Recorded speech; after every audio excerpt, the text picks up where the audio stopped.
you going. They say amongst the animal tracks in the jungle, the elephants are the biggest and the deepest.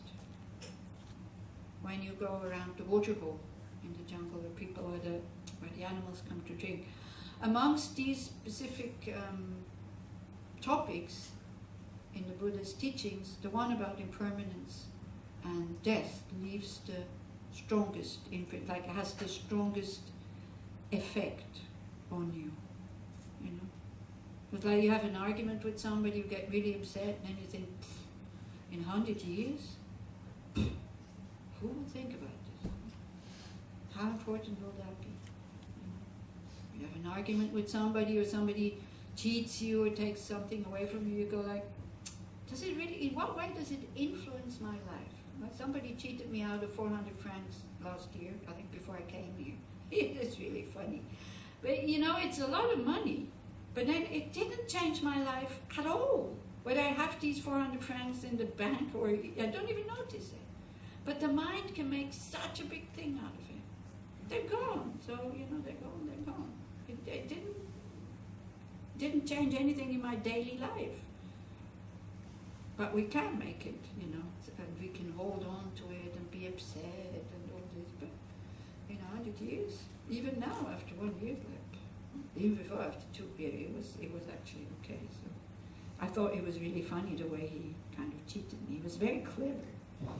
So like that. He didn't even ask for the money. I offered it to him. Can you imagine? Yeah. So I can be really upset about me being so stupid and, you know, believing him or the story that he told me, or I can be happy about having been generous because I believed him and I was being generous. So why do I get upset? If the story would have been true, okay. I mean, he said he would bring it back. But, you know. Luckily, he said he would bring it back. Otherwise, it would have given him 20 francs or something. Definitely not 400. So much better offering 400 than just 20. Okay, so these 9 points, we're not going to all 9 because some of them we can't really relate to it that well. But it's like, first point, very important, death is definite. And we all think, yeah, I know that, isn't it? You say, oh, you're telling me something new? I know that death is definite. But how do we react? When like, okay, you see me here now, and then we go home, and then we have an accident, and poof, I'm dead. And so somebody calls you and says, sorry, of course not happening tomorrow, Leora's still alive, she can do. You know, you would, the first reaction would be what? You're shocked, and how do we express that shock? We say, no. That's the first reaction when we hear somebody has died who is still talking and up and about and all this, you know. We don't believe it. And then we come with this argument, but I just saw her. It doesn't protect my life if you just saw me. I'm sorry. It's no guarantee because you saw me that I will still be alive tomorrow. Yeah, but we think like this. Yeah. If then I die in Switzerland somewhere after 2 or 3 months, then you go, oh, okay. But if I die tomorrow or tonight, you'd be so shocked. And you know how death is such a big thing. I mean, the whole visit would be upside down. I mean, oh, okay. So death is definite. To really kind of to see our reaction when we hear that somebody has died. And to go, oh yeah, death is definite. It's a natural law. Whoever is born has to die, and we don't live in harmony with that natural law. We try to go against it, especially the medical system and the doctors. It's so strange. So how can we be totally happy and relaxed when we try to go against something that is a natural law? It's like being constantly depressed because when you let something fall, that it falls down. We wouldn't do that. And somehow, why is death definite? Because everybody that was born has to die. Like for example, if we have one person who is like 1,000 years old and still alive, we can think, okay, it could be me also, but there's nobody. Even the Buddha had to die. Yeah. So, I mean, there is, if you could now argue as a Buddhist, you say, but don't you want to attain a deathless state? Yes, what you will, enlightenment is a deathless state, because you're not being reborn if you don't want to. But if you choose to be reborn as a human because you want to be of benefit to others, you will die. Because because this body is impermanent, whether you want or not. Even as a Buddha, if a Buddha's mind takes on a human body, that mind will have to leave that body behind, but they don't mind. Of course, they talk like the Dalai Lama, saying, "Oh, it's just changing clothes," you know. And some Geshe also in Dharamsala, he was deaf, and his spit would dribble down here sometimes. He would fall asleep on his throne sometimes. He would make pee-pee in his pants. Sometimes you could smell it. But his eye, when he taught without notes, without text. He was just teaching. It was amazing. His mind was totally like not fitting that body. For us, sometimes it's the other way around. You know, the body's still okay, but the mind is gone. So he said, you know, my body is like a hand with half a finger left. 2 weeks later, he was dead. He had decided to, I'm going. He's reborn. He must be 20 years old by now. So they don't worry, of course, because they know where they're going to end up. We can, as Leora says, it's actually a very good thing to see where do I want to go in my next life. And the other thought about this is, what are the causes to go there? You know, if I want to go to India, I need to know what plane ticket do I have to book, what visa do I need, and all this. Otherwise, you go to the airport, you have nothing. It's very unlikely you will end up in India. Nobody will do that. You see, for things in our daily life, we plan so much. We're so clever and intelligent. When it comes to next life, I'll see what happens at the time. I don't have to think about this now. Why not? Because we function like this. We're not so free and ready for adventure and say, oh, I'll see what happens then. Okay, Geshe Tokten, who was a yogi in Dharamsala, probably none of you knew him, I think, because he died maybe, I don't know, maybe 18 years ago. When he died, he was in the clear light for 15 days almost. It was August, it was hot, it was humid, the body was there, it was lying, but he was not decaying. That's what Tibetan masters can do. If you don't believe me, you'll have to see it. Yeah. Don't believe me, because that's really, it's kind of what? But, and so when he taught, then he told, he also said, he said, yeah, I know you don't believe in rebirth, you Westerners. But it's okay, you know, it's fine. But if you don't believe in rebirth, you also don't take care of your life now, because you're not leading a life that is meaningful. You do just any old thing. You're depressed, you're sad, you're naughty, you're nasty, whatever. You become very self-absorbed, and bye. Yeah, if you need to go earlier, for whatever reason, I don't mind, really. But I would like you to say bye when you go. So you can go home with a good feeling and have a nice evening. And thank you for coming. Yeah. Okay. So you don't have to sneak out. I see you anyway. I used to have a restaurant. I know who sneaks out. It's a trained mind, so like that. So anyway, so he said, if you don't believe in rebirth, it's fine, but then your life can become kind of a bit of a waste. Yeah? And then when death comes and there is rebirth, well, you will get a big surprise. Yeah? And then he said, if you believe in rebirth, at least you lead a life that is meaningful for you, for others, you're content, you learn these things, and then even if there's no rebirth, it doesn't matter. At least you led a life that is meaningful to live. Very reasonable thinking. Yeah. Okay, death is definite. Because everybody dies. Top of that, the lifespan that we have keeps decreasing. It's like having a bank account. Nothing goes back in. And this is what all people, when you used to work. So you work, your bank account up, down, but it's always at the end of the month, something comes in. If you don't have a pension, or if the pension is too is lower than what you earned, this is why old people sometimes get stingy, because they're frightened. They're frightened that it will not last until the end,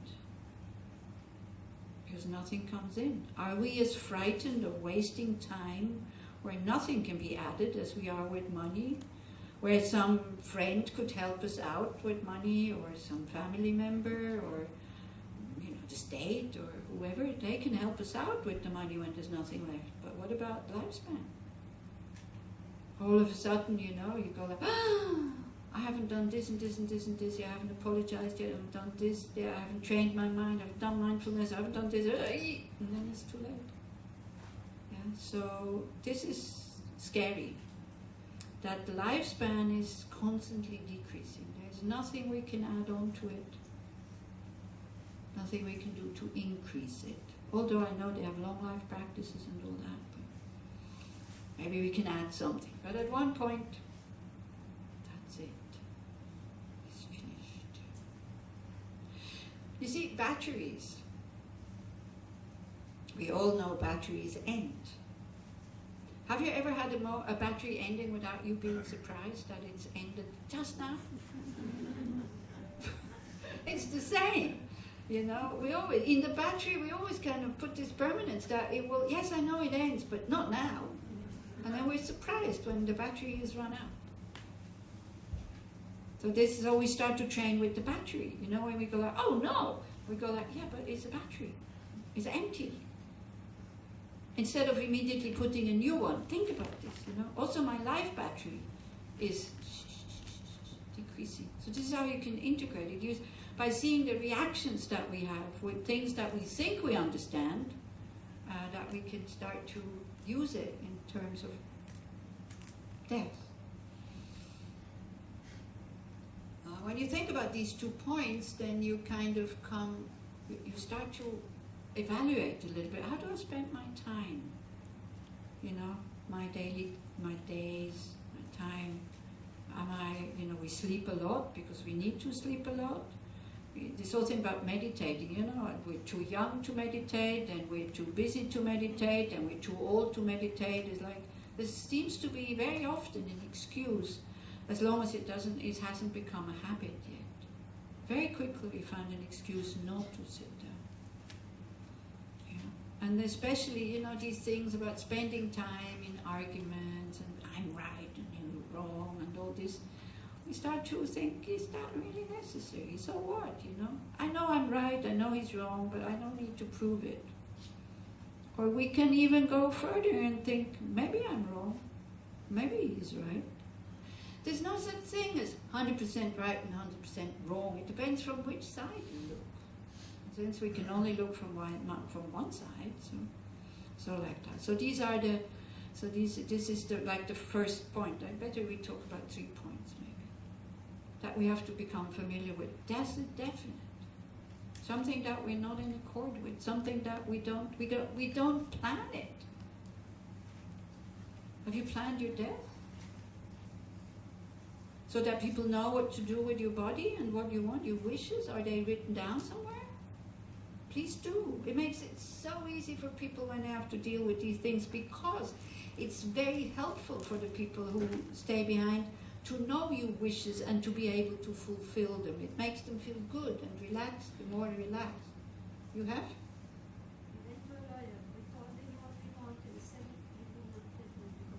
He will not do it. In case I die, I show you where I keep mine. It's exactly written what I want. So I always have these 2 or 3 of these papers I have with me in this suitcase and in that bag and this and that. And it's at home. Even a booklet in Switzerland, you can get a booklet also pre-printed. When you go to hospital, if you can't make decisions anymore, what should happen. If you want a funeral with religious, not religious, what, this, that, what should happen with money. Ooh, great. You don't want to know about these things. No, you start, but you don't need. Oh, I see. Oh, that's a different issue. But you don't need a lawyer. You can write down your wishes and keep it with you, so it's easy to find. Because I've checked this topic, you can write by yourself, you have to have two witnesses, which can be anybody, but not your children. And all they have to sign is that you are clear. And that's it. No lawyer, nothing. There. To type it and to...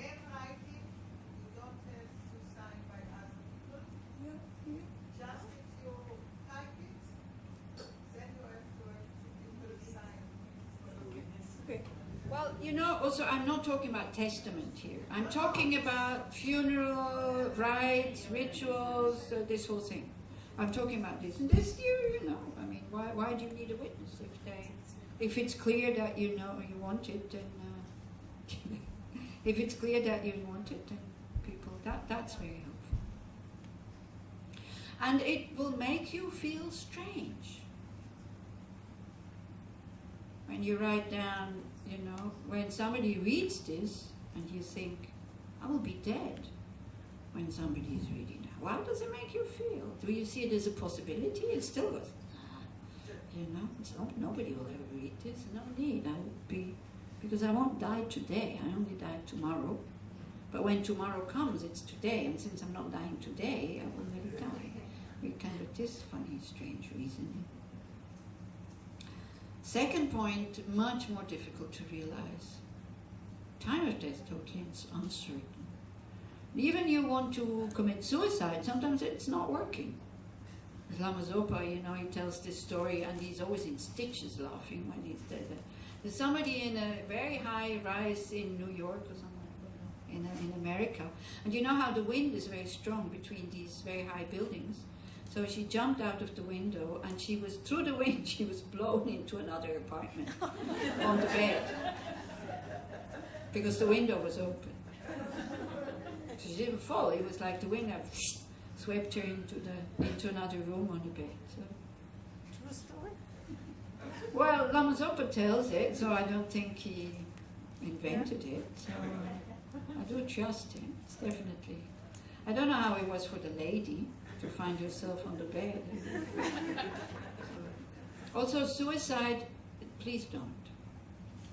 It creates so much suffering with the people that you leave behind. And you know, again, take this one. I do appeal to you. Take the Buddhist view. You take everything with you. Whatever the suitcase that is heavy, is really heavy. It seems as if death is the only option now because you've had enough. But go and talk to somebody, and try to train when you have these thoughts also, because these thoughts come, no doubt, for everybody. Because sometimes life is so difficult that you just don't want to continue. When you have these thoughts, then as long as they're not that strong that it puts you into action, think, what will it do to the other people around me? Or I had somebody who was like manic depressive, and when he was in his down phase, he always had these thoughts about jumping in front of the train.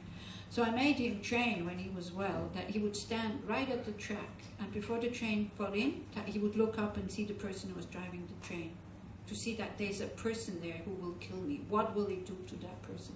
And he said it really helped him. It really helped him to let go of the thought, of the wish to jump in front of the train, because sometimes the wish is so strong, you cannot resist. I see that all of you have resisted, but otherwise you wouldn't be here, and I'm happy about this. So try not to see this as a possibility, because it really creates so much suffering. Especially jumping in front of a train. I know it's the cheapest and the surest method, but it's terrible. It's really horrible. Okay? Shall I make you a promise? Yeah. Can you promise me not to commit suicide? Call me or Leora or somebody else, somebody that you trust, and say, look, I'm having these thoughts. Can I come spend the night at your house, or can you come over? You know, you'll be surprised at how many people are ready to come and help. But if you don't say, then people feel guilty. What I see around suicide is always, oh, if only I would have, and why didn't I, and all this. Well, if the person doesn't say anything, or even sometimes they say, but you don't take it seriously also, you know, because they keep repeating it. Yes? What do you think about the rich people who want to die? Keep the life? not very ill people just want to die? Like sick. Oh, you mean with like control They dying? want to finish their life because they're very sick and they can't live anymore. I don't know. I don't know. Usually it's not like suicide that nobody knows and duck and then they're dead. Usually they discuss it with the family. They have to go and see a psychologist. There's, there's exit. We have two things, exit and dignitas, I think it's called. What I can see for the people who are left behind, it's difficult to accept. That the person doesn't trust them, that they will be looking after them. Usually it's always this argument, I don't want to be a burden to anybody. It's not such a nice feeling, for the people who are left behind. Because how are they going to express their love and their concern for you? When you but I understand if somebody wants to do it. I also understand. But we had like one case, a woman who was calling a nun with her friend, and she said, look, I'm going to, she had cancer, okay? So, because when you are in pain constantly, it really wears you out. It really wears you out. And I understand that. It's like the moment comes where you say, oh, enough of that. And so she called her and she said, look, I registered with Exit. And I know you're a nun, I know you should convince me not to do it, but please don't. So the nun said, look, I'm sorry, if you're telling me, of course I will try to convince you not to do it. So, but she didn't know what to do. So she went to see her teacher. And the teacher said, why doesn't she become a nun? In her last, weeks, months of her life. And so she told that person, she was a kind of little bit Buddhist, and so she said, Rinpoche said, why don't you become a nun? And she said, oh yeah. So Rinpoche gave her Rabjam vows, which is a small set of vows. She's a nun, she's still alive. She didn't go to exit. And she's quite happy. But she didn't go to... No. So that was a good solution, because if the person is totally unhappy and and just creates more negative karma, I don't think there's a clear answer to that. It always depends on very individual cases. The cases I know, because then sometimes I speak with people who are left behind, it's never good for them. It's never a good feeling. Never is maybe a bit exaggerated. I think at one point it was relief, but.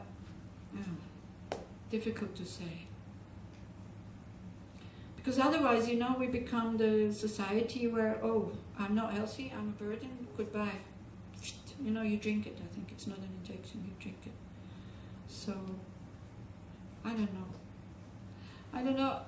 We asked another Rinpoche about this. I think it was Dakpo Rinpoche, and we asked him, we said, well, because what we do tomorrow is like training for death, and the mind is then still there, and you go to these death absorptions.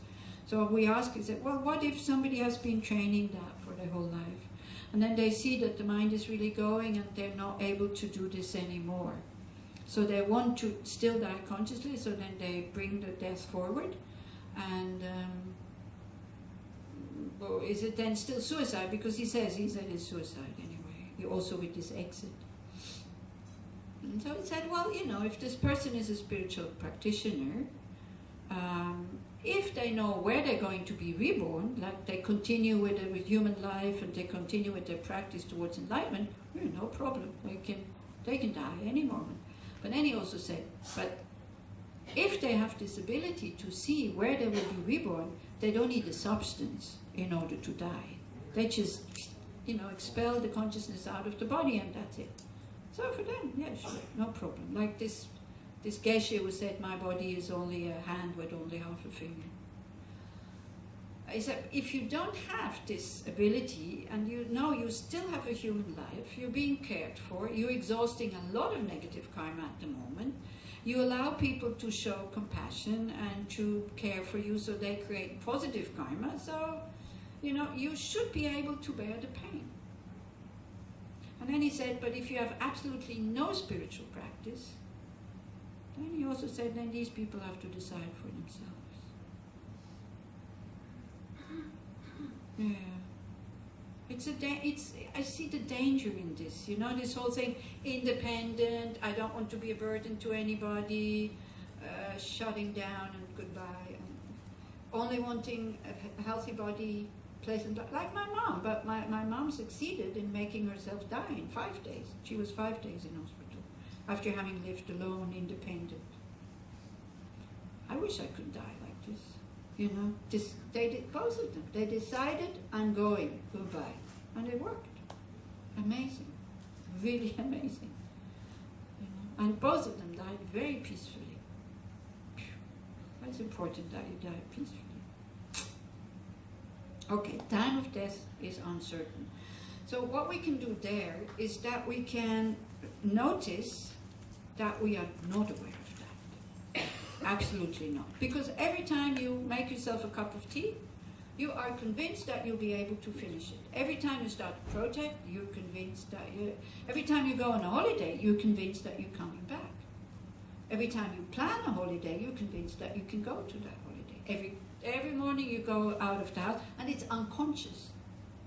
Every time you go out of the house, you're convinced you come back in the evening. Now you have a good chance that you can come back in the evening, but you have no guarantee. Yeah. So again, we just start to see that we again not in harmony with that fact. Do you see what I mean? So then when we come home in the evening, we go like, wow, I didn't die. Yeah, and then we start to appreciate to be still alive. That what a difficult day. Well, you could have died. Come on. Yes, the day was difficult. Do not downplay your problems you have at work or whatever. That's no point. It's much better to look them in the face and say, yeah, it's a very difficult situation. And that's it, you know. Because otherwise, if we go like, yeah, it's not so bad, it could be worse and all this, that can help. But it can also make your ego rebel and say, hey, what are you talking about? This is really difficult. So start to see the fact that life is difficult. And start to see the causes, you know.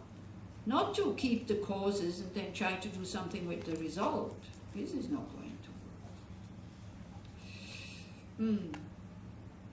Death is uncertain. Why? Why is death uncertain? So you try to give the mind reasoning why death is uncertain. Because we don't have fixed lifespans. You know, your Visa card has a fixed lifespan. It's a date on it, expiry date. We don't have this with our life. If we would have it, yeah, we could plan and we could say, okay, now I'm having a good time, and then I prepare, 2 years before. Then I go and sit and meditate. But we don't. We don't have fixed lifespans. That's one reason. The other reason is we're constantly surrounded by things that can cause death. Cars, very, very dangerous. Even bicycles are very dangerous. You can be killed with a bicycle when you are on it and you fall on your head, you don't have a helmet, or somebody bumps into you. You know, life is dangerous. Trees can fall on your head, things can burn, houses can burn, earthquake right now in Italy. 200-300 people died. Is it near where you are? It's still bad. I mean, it's like, you know, can you imagine? You build a house. How many of you think that one day it could collapse because of an earthquake? Nobody. It only happens to other people. It doesn't happen to us. So this is, we start to also think like this, hey, it could have happened to me. Then we can see that, wow, it's really difficult. We're constantly surrounded. So then, again, we start to appreciate, oh wow, I'm still alive. You can die in your sleep. Happened to a friend of mine, I don't know the person, but her husband. Not for the people who are staying behind. You wake up and you have your dead husband next to you. I don't know if that's so excellent. You know, not sure. A big shock. He wasn't sick. He just didn't wake up. Sudden death, just like that. She didn't notice it. Can happen to us. Don't know if it's so excellent if you haven't really prepared, you know, okay. If you think that there's absolutely nothing after death, then yes, maybe excellent. But then you might as well go and kill yourself now. You know, this argument that everybody has to die anyway, then why live? Actually, in a way. You have to speak really loud because I don't hear well. This is a country that is in cycles at war. Yeah. Right? People live here kind of like in a schizophrenic reality. Yeah. They're very immersed in their lives, Uh-huh. their careers, Yeah. their hopes, their futures, but there's and almost some sort of regular turn. There might be a war. We're told that there are missiles aimed at every square meter of this country, and we've experienced Yeah, I know. that. Mm. And so I think that on top of the usual fanfare Mhm. of car accidents, which we have, It's that, and a disease that we have, and so on and so forth. Mhm. And today, the problem of terrorism, of course, is Yes. starting to spark up in the entire world. Yeah. But I think that life, I mean, the issue of like leading one's life with the challenge of, well, you don't want to walk around constantly with this. I think there's probably a tremendous amount of denial. Yeah. If you're going to get into your day and bother to go for a degree, and you know that there could be a war around the No. corner of your kid, and I'm not sure how you put it all together in a very healthy way. Mm. I'm not so sure we're all so healthy here. Yeah. We have to deal with all this stress of day-to-day life and Mm-hmm. denial and reality. Mhm. You see, it's very good what you're saying. I totally agree with it. This is why I said at the beginning, when you start thinking about this, it makes you freak out. But all of a sudden, you start to see that this is reality. You start to live with that fact, and it doesn't freak you out anymore. But it becomes part of your life. The same way that with the denial now is part of our life, that nobody dies, and then we're shocked. It can then become part of your life that we're dieable. And then we live differently, I think. But at the beginning, yeah, very difficult, especially in a situation like this. Because because there's so much, you have many more dangers than other countries have. But still, it's an invitation for you to try that. To maybe live with this, to try to think about this in a structured way. Yeah, time of death is uncertain. Just another sentence that came to my mind now to try to answer your question. There are two things we can do when we think about all this possibility of getting dead, killed, or whatever. Panic, like really, it can happen, they can die from this, from that. Or thinking, okay, yes, I can die tomorrow, this evening, in an hour. How can I spend this hour? Mm. What can I do if I go in the morning to work and I drive, and many times I think, I don't know if I come back with this car accident. How can I want to spend, not even the day and even the way in the car till I get to Haifa, to my work. I mean, you can decide in what way it's going to influence your life and your mind. I think. At least try. Yeah, I know it sounds contradicting that actually living with that fact that death is uncertain, can happen any moment, can make you lead a happier life, but it really does. Because then we start to appreciate still being alive in a way. But at the beginning it freaks you out. I don't deny it. Because we're not used to think like that. And it doesn't mean, like people sometimes have this argument. They say, I don't want to think about bad things because then I make them happen. Oops. If only bad things happen to us when we think about them, then nothing would ever happen to us. We die whether we think about death or not. We die, we will die. Yeah. But it's very good thinking, and I can understand where you come from. Because also now Europe has this, wherever you go, there can be a bomb, there can be a lorry, there can be knives, there can be this and that. Not as much as here, but still anywhere in any country. And me coming to Israel since 14 years, when it happened in Paris last November, I was in the middle of a death and dying course actually, I wasn't shocked. You get used to it, because I know it from here. And I also knew that something as big as that would not have happened in Israel, because it happened 16 years ago, in 2000, when I started coming with the Intifada. And because of that, then security systems got put into place, and terrorism has gone from bombs to knives. So it's like, we're so stupid, it's like... But I don't have a good answer to that either. What do you do in such a situation? I think, for me, it's like, opening up my heart and see how perverse people can be and do things like that, and how frustrated and how manipulated they have to be to go around and kill people.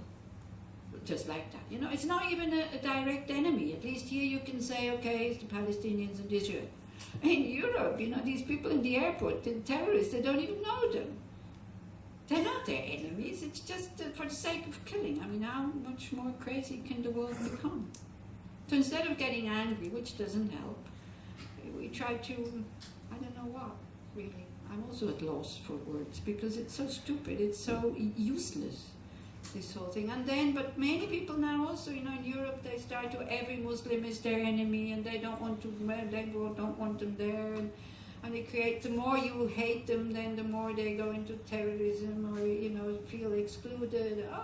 It's like a never-ending story. So, but this is the world we're living in, so we have to start to deal with it. And as Leora says, it's your time on this planet. You choose how you want to spend it. We do have a choice. This is what we should not forget. The third argument why it is so, why death is uncertain, because the body is so fragile. Man, it needs so many good conditions to be able to survive every day. You know, take away the food, you take away the drink, you take away the air. That's it. We die. And we carry it with us. The cause for death, you know, we carry it with us all the time. I can fall down the steps. That's it. And I heard also in this country, more people die from car accidents than from war and other things. So, yeah, but it's difficult. It's really difficult. So, as Leora says, try it out. See if it does something to you. And then, like, the third point is, okay, since I'm going, death is definite, the time is undefinite, so what do I do now? You know, what will help at the time of death? How do I want to die so I can die without regret? Whether you will be able to die without feeling, to die without regret, we still don't know, but maybe you have a chance. You know, these 5 points. How do I not want to die? How do I want to die? What can I do now? We start to really think, to plan, the same way we plan for the holiday. You're not going to Afghanistan for a holiday. I mean, you'd be stupid. You're not going to Syria, although it's a very nice country. Yeah? Was. Yeah, sorry. Although it was a very nice country. You're going somewhere like where you think it's safe. Nowhere is safe. This is the thing. Some places seem to be safer. You go to Switzerland, you go rafting, you fall out of the boat, you hit your head on a stone, bang, that's it. You know, it's like, is it better to die from an accident than to be killed? I don't know. Dead is dead. You know, so like that. Okay, so these are these points. And I understand if you don't want to think about them. I totally understand. And I don't want to force anybody, because now we have half an hour break. And then the meditation is on these points that we are dieable, right? To familiarize ourselves with it. But if you don't want to do it, then actually afterwards the day is finished. So if you don't want to do it, which I understand, it's fine. You're very welcome to. If you hang out there, also fine, but then please be quiet. Or you're very welcome to go home. And thank you very much for coming. If you want to learn the technique, how to think about this in a more structured way, then Leora will lead you through this. Also not the 9 points, but something that is really relevant and something that you can do with it. And then you can do this by yourself again and again and again and again and again. But you have to choose. Do I want to do this? Because it does seem perverse to trying to convince ourselves that we're going to die. It doesn't seem that it would create a happier life. But it does, I think. So it's up to you to try it out. Okay? Leora, do you want to have final? No, but maybe somebody wants to ask something. Do you have questions or comments or? Why do you care what will happen after you die? Why? Why do you care what will happen? How will your funeral feel like? I don't. Me personally, I do not. But there will be a funeral, and when people know what they should do, they feel at ease. So you care for the ones? Yes, exactly. The ones, because, you know, I don't know if you've seen dead bodies, Here it goes very quick. In Switzerland it doesn't go that quick. Something has to be done with this body because it decays. So if you know the person likes to be burned or buried, or the ashes go here or there or what, it really helps because death is a shock. So for the people who are close to you, knowing what to do for you, it takes them out of their, I have lost that person. It takes them into, oh, I can do something for that person. Me personally, I don't care. Because here it's the opposite. If you don't decide, then there is a certain way that 50 days on. Yeah. You Yeah. If you want something different, then you really have to ask for Oh, okay. Yeah. No, I don't care. You can do, whatever. If burned, that would be the best because it's at least difficult for the environment. Also with the ashes, you can do something. But if it's buried, because it's by law, well, it will be buried. So what to do? It's the body. It's okay. I don't care. Okay, do you have any other questions or comments, or shall we make a break? Break? Okay. Okay, Luciana is going to have some announcements.